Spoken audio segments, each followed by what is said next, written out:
أعوذ بالله من الشيطان الرجيم بسم الله الرحمن الرحيم صل على محمد وعلى آل محمد كما صليت على إبراهيم وعلى آل إبراهيم إنك حميد مجيد اللهم بارك على محمد وعلى آل محمد كما باركت على إبراهيم وعلى آل إبراهيم إنك حميد مجيد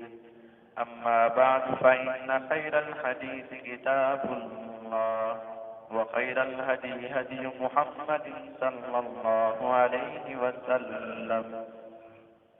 وشر الأمور محدثاتها وكل محدثة بدعة وكل بدعة ضلالة وكل ضلالة في النار فأعوذ بالله السميع العليم من الشيطان الرجيم بسم الله الرحمن الرحيم يا أيها الناس اتقوا ربكم الذي خلقكم من نفس واحدة وخلق منها زوجها وبث منهما رجالا كثيرا ونساء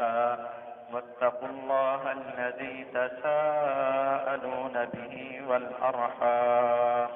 إن الله كان عليكم رقيبا يا أيها الذين آمنوا اتقوا الله حق تقاته ولا تموتن إلا وأنتم مسلمون يا أيها الذين آمنوا اتقوا الله وقولوا قولا سديدا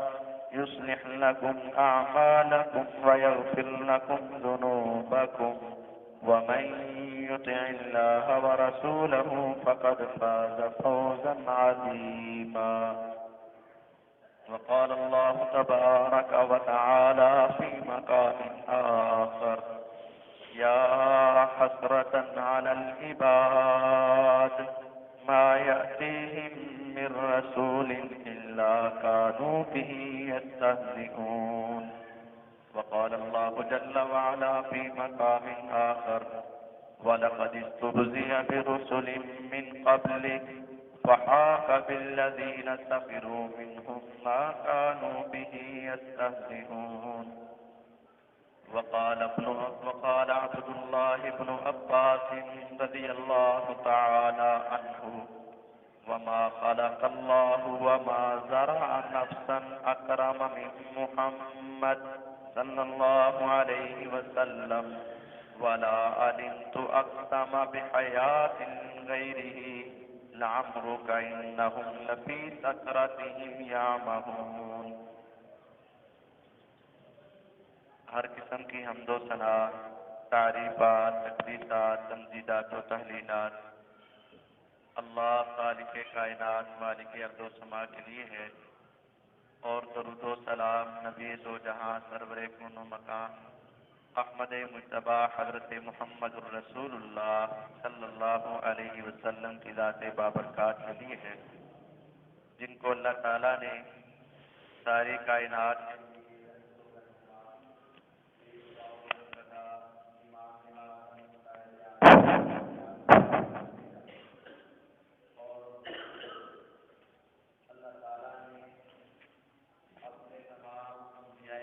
میں سے سب سے عظیم حضرت محمد الرسول اللہ صلی اللہ علیہ وسلم کو بنایا، اور اللہ تعالیٰ نے آپ کو جو مقام، شان، مرتبہ عطا فرمایا وہ تمام انبیاء اور رسل سے اللہ تعالیٰ نے اعلیٰ بنایا، اور اللہ تعالیٰ نے جب بھی اپنے انبیاء اور رسول مبعوث فرمائے ہر ایک پیغمبر اور رسول کے ساتھ اس کی امت کا رویہ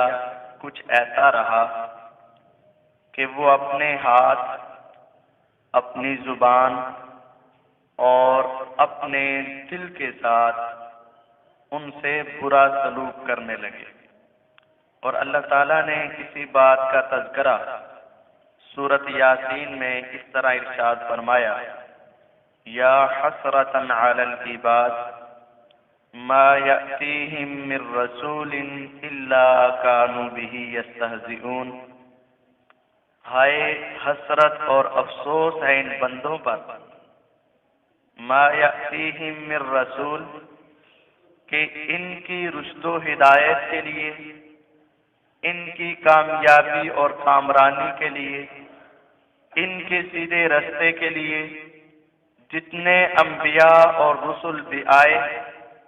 انہوں نے بجائے ماننے کے الا کانوا بہ یستہزئون، یہ لوگ ان کا مذاق اڑانے لگے اور ان کے ساتھ ٹھٹھا کرنے لگے۔ اور جب انبیاء کرام کے ساتھ مذاق کیا گیا تو پھر اللہ تعالیٰ نے ان لوگوں کو صفائے ہستی سے مٹا دیا۔ اس کا بھی تذکرہ اللہ تعالیٰ نے اپنے قرآن مجید میں ارشاد فرمایا، وَلَقَدِ اسْتُهْزِئَ بِرُسُلٍ مِّن قَبْلِكَ فَحَاقَ بِالَّذِينَ سَخِرُوا مِنْهُمْ مَا كَانُوا بِهِ يَسْتَهْزِئُونَ۔ اے نبی کریم صلی اللہ علیہ وسلم، یہ آپ کے ساتھ کوئی پہلا مذاق نہیں ہو رہا، آپ سے پہلے جتنے رسول آئے ان کے ساتھ بھی مذاق کیے گئے، ان کو بھی توہین امیز انداز میں پکارا گیا، ان کو بھی پریشان کیا گیا، ان کا بھی مذاق اڑایا گیا۔ اور جب ان کا مذاق اڑانے والوں نے انتہا کر دی، فحاق بالذین سخروا منہم ما كانوا به یستہزئون، پھر ان مذاق کرنے والوں پر اللہ تعالیٰ کا وہ عذاب آیا اور اس نے اپنی لپیٹ میں لے کر ان مذاق کرنے والوں کو صفائے ہستی سے مٹا کر رکھ دیا۔ ایک اور مقام پر اللہ تعالیٰ ارشاد فرماتے ہیں، وَلَقَدِ اسْتُهْزِئَ بِرُسُلٍ مِّن قَبْلِكَ۔ اے پیارے حبیب محمد الرسول اللہ صلی اللہ علیہ وسلم، آپ سے پہلے کئی رسولوں سے مذاق کیے گئے، جب وہ اللہ کی طرف بلاتے، جنت کے انداز بتاتے، جہنم کے مناظر سے ڈراتے، اللہ تعالیٰ کی اطاعت و فرما برداری کی طرف لاتے تو ان سے مذاق کیا جاتا۔ فَأَمْلَيْتُ لِلَّذِينَ كَفَرُوا، میں نے ان کو ڈھیل دے دی، مہلت دے دی، میں نے کہا جو کر سکتے ہو کر لو۔ فَأَمْلَيْتُ لِلَّذِينَ كَفَرُوا، میں نے کافروں کو مہلت دے دی، پھر میرا عذاب ان کے اوپر آیا اور میں نے ان کو ایسا پکڑا کہ اس سے پہلے میں نے کسی کو اس طرح کا عذاب دے دیا۔ اللہ تعالیٰ اپنے انبیاء کے ساتھ بے پناہ محبت کرتے ہیں اور پھر ان کا خیال رکھتے ہیں، جو ان کے ساتھ برے انداز میں پیش آئے اللہ تعالیٰ پھر اس کا بدلہ لیتے ہیں۔ اور یہ ریت پرانے کافروں سے چلتی آ رہی ہے اور آج تک انہی کافروں کی وہی صفت اور یہ ان کی بری عادت ان میں موجود ہے۔ اور آپ جانتے ہیں کچھ دیر پہلے جب نبی کریم صلی اللہ علیہ وسلم کی گستاخی کے اندر ناروے اور ڈنمارک اور دوسرے ملکوں نے، جس کے اندر کئی یورپی ممالک شامل تھے، انہوں نے آپ کے توہین آمیز خاکے شائع کیے اور پھر ان خاکے شائع کرنے والوں کو اللہ تعالیٰ کی طرف سے دو بندوں کو اللہ تعالیٰ نے توفیق عطا فرمائی، ان مسلمانوں نے ان کو واصل جہنم کیا، موت کے گھاٹ اتارا، تو اس کے بعد پھر وہ لوگ اپنی اسی بری حرکت کے اوپر پہلے سے بڑھ کر اور زیادہ محنت اور کوشش کے ساتھ نبی کریم صلی اللہ علیہ وسلم کی توہین کرنے لگے۔ پہلے وہ اخبار اور وہ میگزین جو صرف 30,000 کی تعداد میں چھپتا تھا، اب انہوں نے اعلان کیا کہ وہی توہین امیز خاکے نعوذ باللہ 40 لاکھ کی تعداد میں چھاپ کے پوری دنیا میں تقسیم فری کیے جائیں گے تاکہ محمد الرسول اللہ صلی اللہ علیہ وسلم کی توہین کرے۔ اور آج سے پہلے میرے علم کے مطابق کبھی اتنا بڑا اجتماع نہیں ہوا کہ چند افراد کی موت کی وجہ سے 40 ممالک کے مسلمان اور غیر مسلم لوگ وہاں جمع ہو کے احتجاج کر رہے ہوں، سوائے ایک واقعہ کے کہ جہاں گستاخ رسول قتل ہوئے، جہنم فاصل ہوئے، کیسے کردار کو پہنچے، اس ملک کے اندر فلسطین سے لے کر عراق شام کے اور کئی ممالک کے بادشاہ وہاں پہنچ کے ان کے حق میں وہ گواہی دے رہے ہیں کہ ہاں ہر ایک کو آزادی رائے کا حق ہے، ہر ایک اپنی مرضی سے جو چاہے کر سکتا ہے۔ اور اتنا بڑا مارچ کیا گیا کہ 14 لاکھ کے قریب وہاں لوگ جمع ہیں۔ کس کی وجہ سے؟ ہاں ان ظالموں نے، ان گستاخوں نے، ان بے ادبوں نے، ان بے غیرتوں نے نبی کریم محمد الرسول اللہ صلی اللہ علیہ وسلم کے خاکے سایہ کیے تھے۔ ان کو کیوں قتل کیا گیا؟ ان کی مرضی ہے، جو چاہے سو کرے۔ یاد رکھو اللہ تعالیٰ اس گستاخی کو پسند نہیں کرتے، اور اللہ تعالیٰ اپنے پیارے حبیب محمد الرسول اللہ صلی اللہ علیہ وسلم کے گستاخوں کو لوگوں کے لیے نشان عبرت بنا دیا کرتے ہیں۔ صحیح بخاری کے اندر حدیث موجود ہے، نبی کریم صلی اللہ علیہ وسلم کے پاس ایک عیسائی آیا، مسلمان ہوا، بڑا بہترین کاتب تھا، پینٹر تھا، بہترین خطاطی کرنے والا تھا۔ نبی کریم صلی اللہ علیہ وسلم نے اسے اپنا کاتب وحی بنا لیا کہ وحی آیا کرے گی، قرآن آئے گا، اللہ کی طرف سے فرمان آئے گا، تو بھی ان لکھنے والوں میں شامل ہو جا، تو بھی لکھ لیا کر۔ کاتب وحی بن گیا۔ کچھ دیر کے بعد وہ مرتد ہو گیا، کلمہ چھوڑ دیا اور جا کر باتیں کرنے لگا۔ ہاں یہ پیارا پیغمبر، یہ محمد صلی اللہ علیہ وسلم، یہ کہتے میرے پاس آسمان سے وہی آتی ہے، اس کو تو پتہ ہی کچھ نہیں تھا۔ آل عمران سورت تو میں نے لکھ کے دی ہے، سورت بقرہ میرے مشورے کے ساتھ لکھی گئی ہے، میں اس کو بتاتا، یہ میرے ساتھ مشورہ کرتا، لکھ دیا کرتا تھا، اور اس طرح کی توہین آمیز کلمات کہنے لگا۔ ابھی اللہ تعالیٰ کی طرف سے حکم نہیں آیا تھا اے محمد کریم صلی اللہ علیہ وسلم اس مرتد کو قتل کر دیا جائے، ابھی حکم نہیں آیا تھا۔ اللہ تعالیٰ نے اپنا خود ہی اس کے اوپر عذاب نازل کیا، وہ آدمی فوت ہو گیا۔ جب آدمی فوت ہوا تو انہوں نے اس کو قبرستان میں جا کر دفن کیا، اور رات کے وقت زمین نے اس کو قبول کرنے سے انکار کر دیا۔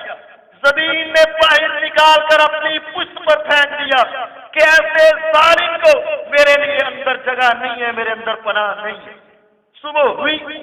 انہوں نے دیکھا اور وہ باتیں کرنے لگے۔ ہاں لگتا ہے یہ اندر کی باتیں کرتا تھا نا، محمد کریم صلی اللہ علیہ وسلم کے بارے میں باتیں کرتا تھا، اس کے دوستوں نے، اس کے حواریوں نے، اس کے صحابہ نے اس کے ساتھ یہ ایسا سلوک کیا ہوگا۔ آج ہم دفن کریں گے،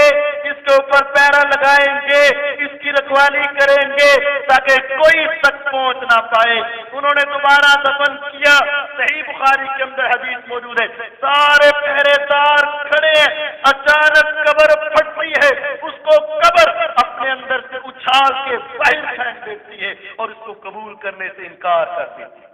دوسرا دن ایسا ہوا، انہوں نے کہا نہیں، لگتا ہے شاید ہمیں نیند آ گئی ہو، ہم سو گئے ہوں، لمبی رات تھی، تاریک رات تھی، شاید ہمیں پتہ نہ چلا ہو، اور وہ دوبارہ آ کے نکال گئے ہوں۔ پھر تیسرے دن بڑا سخت پہرا، بڑے بڑے افراد، بڑے بڑے ساتھی بڑی اپنی بیداری کے ساتھ اس کا پہرا دے رہے ہیں۔ جب تیسرے دن بھی قبر نے قبول کرنے سے انکار کر دیا اور سطح زمین پر چھوڑ دیا، پھر وہ کافر بھی اس کو دفن کرنے کے بغیر وہاں سے چھوڑ کر بھاگ گئے، اور وہ سمجھ گئے کہ اس آدمی کو محمد الرسول اللہ صلی اللہ علیہ وسلم کی گستاخی کی سزا مل گئی۔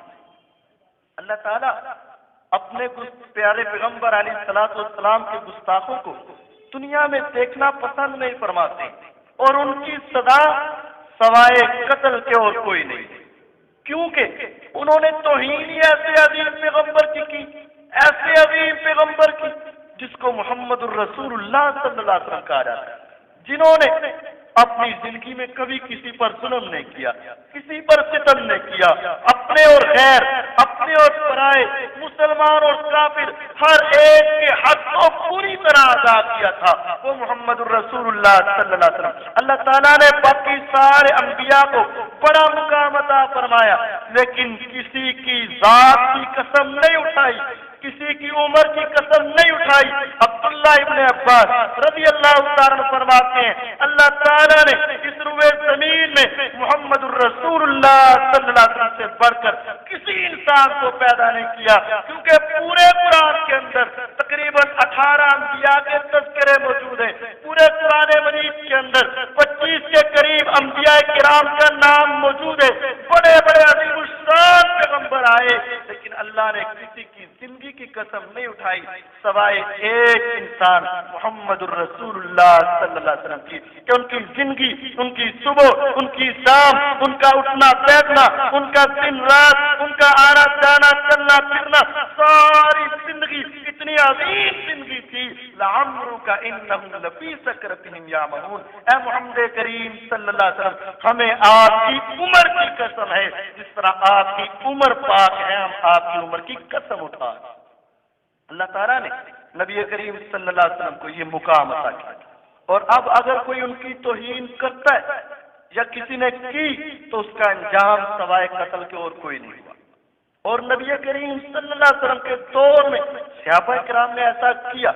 آج لوگ یہ سوچ رہے ہیں پیارے پیغمبر علیہ الصلوۃ والسلام تو بڑے رؤوف الکریم تھے، بڑے مہربان تھے، وہ تو کسی کو کچھ نہیں کہا کرتے تھے۔ نہیں، نبی کریم صلی اللہ علیہ وسلم پہلے اپنی مرضی سے معاف فرمایا کرتے تھے، لیکن جب رب کی طرف سے حکم آیا سورۃ احزاب میں ملعونین اینما ثقفوا اخذوا وقتلوا تقتیلا، اے محمد الرسول اللہ صلی اللہ علیہ وسلم، آج کے بعد اگر کوئی ظالم، کوئی کافر، کوئی بیوقوف آپ کی توہین کرے گا، ملعونین، اللہ کی لعنت ہمیشہ اس پر برستی رہے گی۔ اینما ثقفوا، مسلمانوں تمہارا کام یہ، تمہیں جہاں مل جائے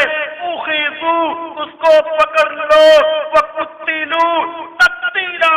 پورے طریقے سے اس کو کاٹ کے رکھ دو۔ یہ انسان محمد صلی اللہ علیہ وسلم کی توہین کر رہے ہیں۔ اس کے بعد مدینے کے اندر اور مدینے کے باہر جب بھی کسی نے کوئی ایسی حرکت کی، اہل اسلام نے اسے قتل کیا۔ پہلے یہ پیارے پیغمبر علیہ الصلوۃ والسلام انہیں معاف فرما دیا کرتے تھے، ان کے اوپر رحم کر دیا کرتے تھے، لیکن اس واقعہ، اس آیت کریمہ کے نزول کے بعد صحابہ کرام نے پھر ان کو زندہ نہیں چھوڑا۔ نبی کریم صلی اللہ علیہ وسلم مسجد کے اندر فجر کی نماز ادا فرمائی، اور نماز کے بعد اعلان ہوا کہ آج ایک عورت کو کسی نے قتل کر دیا، اور عورت کو قتل کرنا اسلام اس کی اجازت نہیں دیتا۔ کافرہ عورت ہو، مشرکہ عورت ہو، غیر مسلم عورت ہو، اور اگر وہ میدان جہاد میں نہیں آئی تو کافر عورت کو قتل نہیں کرتا۔ لیکن اعلان ہوا کہ مدینے میں کسی نے عورت کو قتل کر دیا۔ آپ نے فرمایا میرے صحابہ تم میں سے کسی کو پتہ ہے کس نے قتل کیا ہے؟ ایک نے کہا جی اللہ کے نبی صلی اللہ علیہ وسلم مجھے پتہ ہے کس نے قتل کیا۔ فرمایا کس نے؟ فرمایا میں، اور وہ آدمی آنکھوں سے نظیر نہ آئے۔ فرمایا تو نے اس کو قتل کیوں کیا؟ تجھے علم نہیں کہ عورت کو قتل کرنا کتنا بڑا جرم ہے؟ فرمایا جی ہاں اللہ کے نبی صلی اللہ علیہ وسلم مجھے یہ بات معلوم ہے کہ اسلام عورت کے قتل کی اجازت نہیں دیتا، لیکن بات یہ، وہ عورت میری لونڈی، میری غلام تھی، اور اس عورت کے ساتھ مجھے بڑا پیار تھا، اور اس کے پسند سے میری اولاد بھی پیدا ہوئی تھی، اور میں اگرچہ نبی نہ ہوں، میرے سارے گھر کو سنبھالنے والی، میرے بچوں کی پرورش کرنے والی، میرے کام کاج کے لیے ہاتھ بٹھانے والی، اور میری ساری سہولتوں کا خیال کرنے والی تھی، لیکن بات یہ ہے میری سہولتیں ایک طرف، میرے بچوں کی پرورش ایک طرف، میری محبتیں ایک طرف۔ بات یہ ہے وہ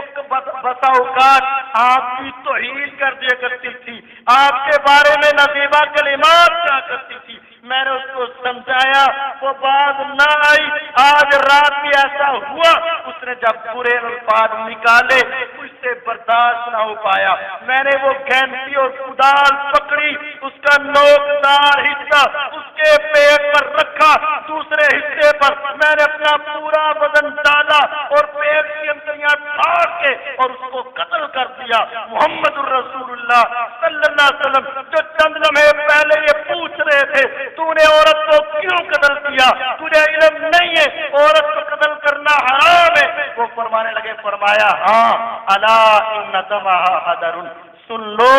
اس عورت کا خون رائگاں جائے گا، فضول جائے گا، تو نے جو کیا حق کیا، جو تو کیا سچ کیا، اس کی یہی سزا تھی۔ وہ میں محمد کریم صلی اللہ علیہ وسلم کی گستاخی کر رہے، گستاخ کو دنیا میں رہنے کا حق نہیں۔ کعب بن اشرف یہودیوں کا سردار ہے، بنو نذیر قبیلے کے پیچھے اس کا قلعہ ہے، مدینے کے جنوب میں وہ رہنے والا ہے، بڑا مالدار انسان ہے۔ بدر کے واقعہ میں جب پتا چلا نا ابو جہل ابو لہب بڑے بڑے سردار مارے گئے، اس کو بڑا دکھ ہوا اور قریش کے پاس گیا، مدینے سے مکہ میں گیا اور ان کو تسلی دینے کے لیے، تعزیت کرنے کے لیے، اور آ کر اس نے بہت بڑا شاعر تھا تو نبی کریم صلی اللہ علیہ وسلم صحابہ کے ازواج کے بارے میں، صحابیات کے بارے میں نا برے برے اشعار کہنے لگے، حتیٰ کہ نبی کریم صلی اللہ علیہ وسلم کی توہین کے اندر تو حد سے بڑھ گئی۔ اب اس کو دکھ تھا کہ میرے وہ سارے ساتھی مارے گئے، تھا یہ یہودی اور وہ مشرک، دین ان کا ایک نہیں تھا، لیکن نبی کریم صلی اللہ علیہ وسلم کے خلاف یہ سارے ایک ہے، اور آج بھی ایسے ہیں۔ اور اس نے جب انتہا کر دی تو پیارے پیغمبر علیہ السلام نے فرمایا من لکعب بن اشرف، میرے صحابہ کون ہے جو کعب بن اشرف کا مقابلہ کرے گا، فإنہ قد آذى اللہ ورسولہ، اس نے اللہ اور اس کے رسول کو بڑی تکلیف دی۔ 5 صحابہ کرام نے ہاتھ کھڑا کیا، اے اللہ کے نبی صلی اللہ علیہ وسلم، ہم آپ کو اس سے راحت پہنچائیں گے، ہم اس کا کلا کما کریں گے۔ محمد بن مسلمہ رضی اللہ تعالیٰ عنہ ان کے کمانڈر بنے۔ ابو نائلہ یہ کعب بن اشرف کے بھائی ہیں رضائی، یہ بھی ساتھ چلے، اور انہوں نے ایک بڑا پلان بنایا، اور پلان اس طریقے سے کعب بن اشرف کے پاس پہلے محمد بن مسلمہ گئے، کہا اللہ کے نبی صلی اللہ علیہ وسلم جانے لگا ہوں، اگر آپ کے بارے میں چند باتیں کر لوں تو اجازت ہے؟ جی ہاں اجازت ہے۔ نبی کریم صلی اللہ علیہ وسلم خود ان کو بقیع کے قبرستان تک الوداع کر کے آئے اور آ کر اللہ تعالیٰ سے دعا کرنے لگے، اے اللہ اس دستے کو کامیاب و کامران کر دے۔ اس نے اللہ اور اس کے رسول کو بڑی تکلیف دی۔ محمد بن مسلمہ جاتے ہیں، کہا مجھے پتہ ہے ہم اسلام قبول کر چکے ہیں، ہاں مجھے پتہ، یار اس نبی نے تو ہمیں بڑا پریشان کیا، اب کبھی صدقہ دو، زکوٰۃ دو، خیرات دو، ایسے کرو ایسے کرو، ہم تو اکتا چکے ہیں، اب اس کے ساتھ بھی باتیں کر، ہاں میں تمہیں کہتا تھا نا کلمہ پڑھو، تم پڑھ لو اور مزے لو۔ کہا بات یہ ہے اب اگر ہم چھوڑیں گے تو وہ ہمیں قتل کروا دے گا، مرتد کی سزا قتل ہے، اور اگر مانتے ہیں تو بڑی مصیبت میں ہے، اچھا تو ہمارے ساتھ یہ کام کر کہ ہمیں کچھ تھوڑے سے نا پیسے ادھارے دے دے، قرض دے دے۔ اس نے کہا قرض دینا ہے تو گروی چیز رکھاؤ، کوئی چیز مجھے پکڑاؤ تو میں قرض دے دیتا ہوں۔ اچھا تیرے پاس گروی کیا رکھے؟ اپنی بیویاں میرے پاس گروی رکھاؤ، پیسے لے لو۔ میں کہا تو بڑا حسین و جمیل ہے، اگر ہماری بیویاں تیرے پاس آ گئی وہ تو واپس ہمارے پاس نہیں جائیں گی، تو ایسا تو ہم نہیں کر سکتے، اچھا اپنے بیٹوں کو رکھوا دو۔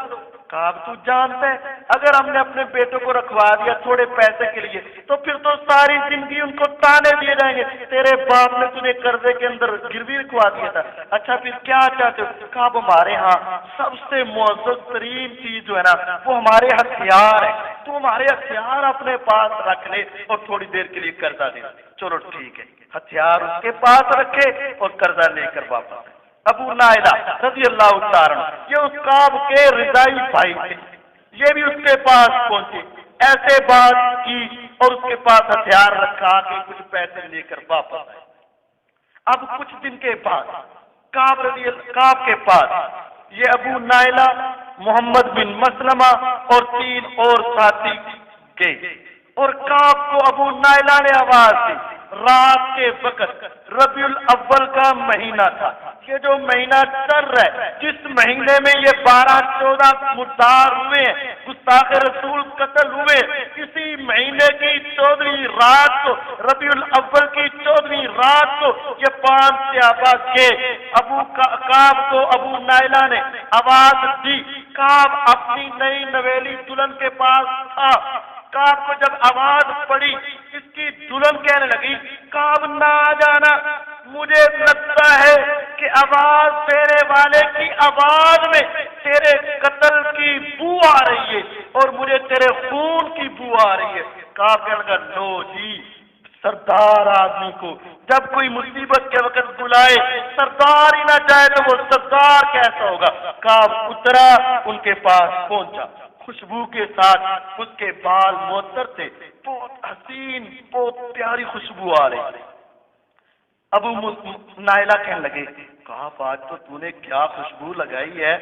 عرب کے اندر ہم نے کبھی ایسی خوشبو نہیں پائی۔ فرمایا، ہاں تمہیں پتہ ہے میرے پاس عرب کی سب سے خوشبودار بیوی ہے اور سب سے حسین و جمیل عورت ہے، میں اس کے پاس آیا خوشبو لگا کے اس کے پاس گیا۔ اچھا کعب، کیا ہمیں سونگنے کی اجازت بھی ملے گی؟ ہاں ہاں سونگو۔ اب وہ فخر کے اندر آیا، تکبر میں آیا، سر آگے کیا، محمد بن مسلمہ نے سونگا، ابو نائلہ نے سونگا، اپنے ساتھی کو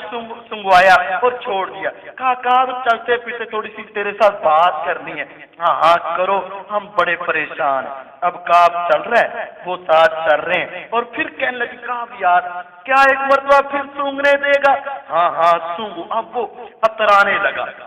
دوسری مرتبہ، تیسری مرتبہ جب ابو نائلہ رضائی بھائی نے اس کے بالوں کو نیچے کر کے اچھی طرح پکڑ لیا، فرمایا اس کو پکڑ لو، یہ اللہ کا دشمن ہے۔ صحابہ کرام کی چاک کی تلواریں اس پر وار کرتی ہیں، یہ اتنا موٹا سارا ہڈا کٹا تھا کہ تب بھی نہیں مرا۔ تو حضرت محمد بن مسلمہ نے اپنی کینتی لے کر اسی طرح اس کے پیٹ میں داخل کر کے اس کو وہاں مارا اور اس کا سر کاٹا، سر پکڑا اور اس کے خون کے قطرات گرتے گئے۔ ایک صحابی پیچھے رہ گئے، اندھیرے کی وجہ سے انہیں پتہ نہیں چل سکا کیونکہ ان کو آنکھ میں چوٹ آئی تھی۔ پھر وہ خون کے قطرات کو دیکھ دیکھ کر نبی کریم صلی اللہ علیہ وسلم کے پاس پہنچے۔ جب یہ صحابہ بقیع کے قریب پہنچے، زوردار آواز میں نعرہ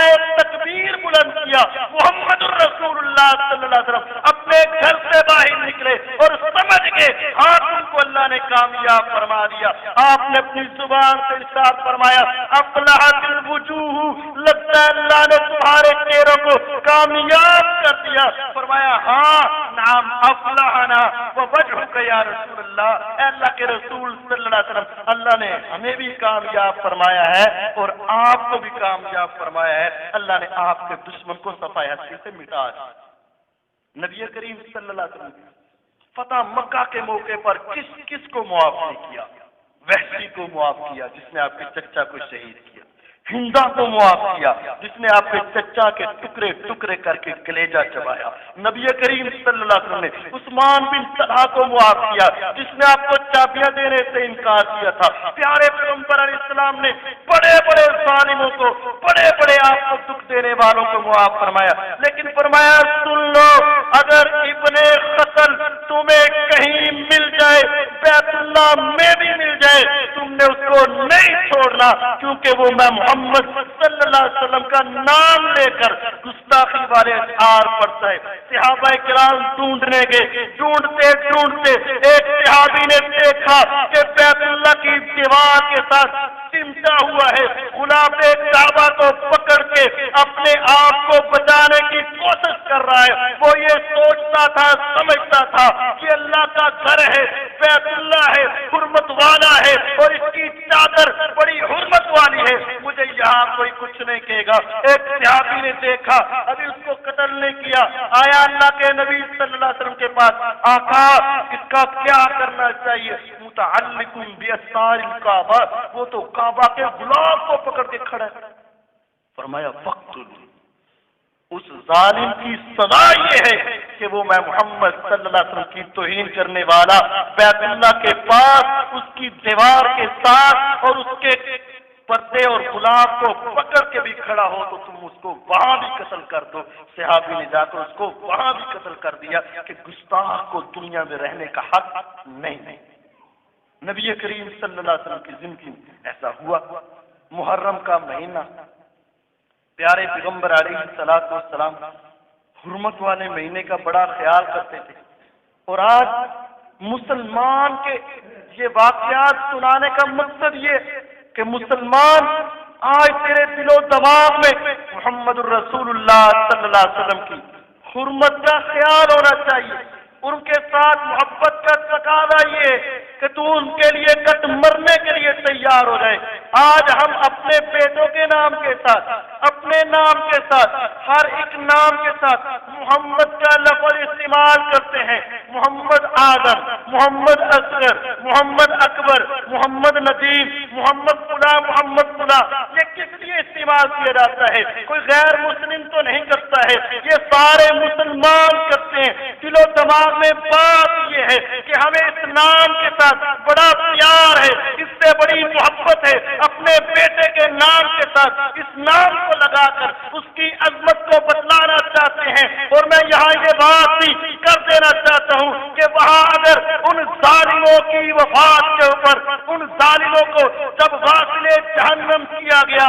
40 ملکوں کے سربراہ اگر وہاں جمع ہو سکتے ہیں تو نواز شریف صاحب، شہباز شریف صاحب تمہارے نام کے ساتھ بھی تمہارے باپ میں محمد نواز رکھا ہے، تمہارے باپ میں محمد شہباز رکھا ہے، اور اگر واقعتاً تمہیں کلمے سے محبت ہے، اسلام سے پیار ہے، محمد الرسول اللہ صلی اللہ علیہ وسلم کے ساتھ عقیدت ہے، تو پھر تمہیں بھی ان کا مقابلہ کرنا ہوگا اور ان کے سامنے تک کر کھڑا ہونا ہوگا اور ان کے سامنے اپنے تن من دھن کو لے کر ان کا مقابلہ کرنا ہوگا کہ ہم مسلمان محمد الرسول اللہ صلی اللہ علیہ وسلم کی حرمت کے لیے کٹ مرنے کے لیے تیار ہیں۔ آج پاکستان اور غیر پاکستان میں توہین عدالت کے قوانین موجود ہیں، توہین صدارت کے قوانین موجود ہیں، اسمبلی کی توہین کے قوانین موجود ہیں، اور اگر نہیں موجود تو کیا محمد الرسول اللہ صلی اللہ علیہ وسلم کی توہین کا قانون موجود نہیں؟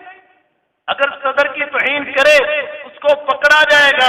وزیر اعلیٰ کی توہین کرے اس کو پکڑا جائے گا، وزیر اعظم کی توہین کرے اس کو پکڑا جائے گا، تو کیا نبیوں کے سردار محمد الرسول اللہ صلی اللہ علیہ وسلم کی توہین کرے تو اس کو چھوڑ دو؟ یہ آزادی رائے ہے، اپنی رائے کو بیان کرنے کا حق حاصل ہے۔ اللہ کی قسم آسان نہیں۔ محمد الرسول اللہ صلی اللہ علیہ وسلم کی سیرت کو دیکھو، آپ کے انداز اور کردار کو دیکھو۔ محرم کا مہینہ ہے، حرمت والے مہینے میں سارے مسلمان اور غیر مسلم اس مہینے کا احترام کرتے تھے، اور وہ کافر بھی اس مہینے کو بڑا معزز جانتے تھے۔ لیکن اگر اس مہینے میں بھی محمد الرسول اللہ صلی اللہ علیہ وسلم کی حرمت ہوتی تو آپ اس کو برداشت نہ کرتے۔ 5 محرم کا دن ہے، نبی کریم صلی اللہ علیہ وسلم مسجد میں پریشان بیٹھے، آپ کا چہرہ اترا ہوا اور غم زدہ کسی سوچ میں ڈوبے ہوئے، اور ایک آنے والے آئے، عبداللہ بن بنیر رضی اللہ تعالیٰ عنہ کا نام ہے۔ آپ کا یہ انداز دیکھ کر پریشان ہوئے، کہا اللہ کے نبی صلی اللہ علیہ وسلم غم زدہ کیوں ہیں، پریشان کیوں ہیں؟ فرمایا انیس کیا بتاؤں، نبیح کا پوتا عرفات کے قریب ایک ارنا مقام پر ایک فوج جمع کر رہا ہے، اور اس کا خیال یہ ہے کہ میں محمد صلی اللہ علیہ وسلم کو شہید کر دوں، اور وہ بڑی بکواس کرتا ہے، اور مجھے اس کے بارے میں جب معلومات ملی ہیں تو میں اس کی وجہ سے بڑا غم زدہ ہوں۔ فرمایا آقا آپ پریشان کیوں ہیں؟ پریشان نہ ہو،